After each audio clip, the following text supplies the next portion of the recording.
So I was born and raised in the Bronx. Ooh, wow. Ooh. Total opposite of her. Grew up with a crackhead father.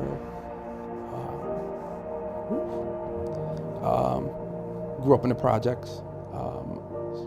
Both parents were there, lived in the house. My father was a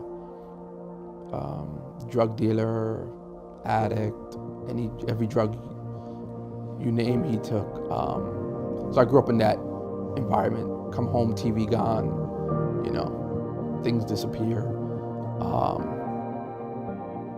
No vacation. Vacation to us was going bowling.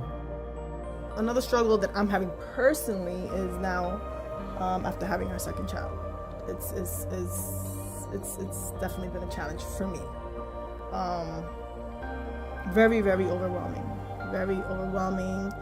And I hear a lot of women always say, I always heard it, you get lost, when you have kids and you just get lost. And I started feeling that. You just lose yourself, and that's like the scariest feeling. You just don't have time for yourself. My addiction, it has been a little struggle between us because she don't understand addiction. You understand? And I had to seek help for it because that's all I knew was the streets. We've been married over 20-some years already. I'm born and raised in the Bronx, and Jackie lived in the Bronx for most of her life. And it's not to say that all broken people come from the Bronx, but there's a lot of brokenness. A statistic that most people don't know, Hunts Point area, even this area, 75% of the kids come from single-family homes, and that's heart-wrenching.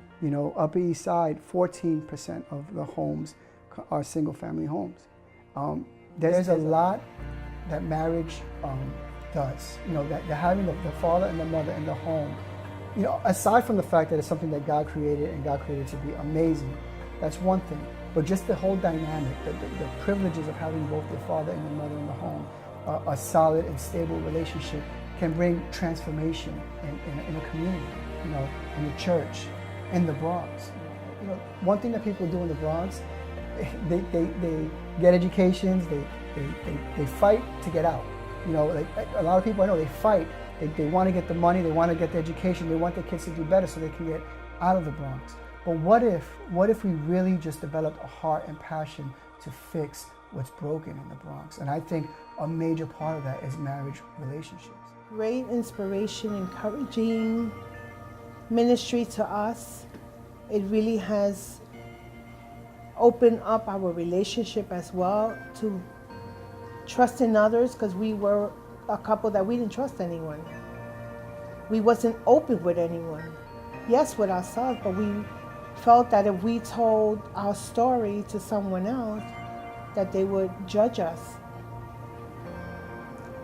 And this ministry is not about judging. They're about helping, encouraging, embracing, letting other people know you're not alone. You have someone else that you can talk to. The atmosphere, obviously, like I didn't know nobody there, this is not church. It's not a church service, okay? I'm a person that I cannot sit and watch a Southern Baptist preacher preach. I just can't.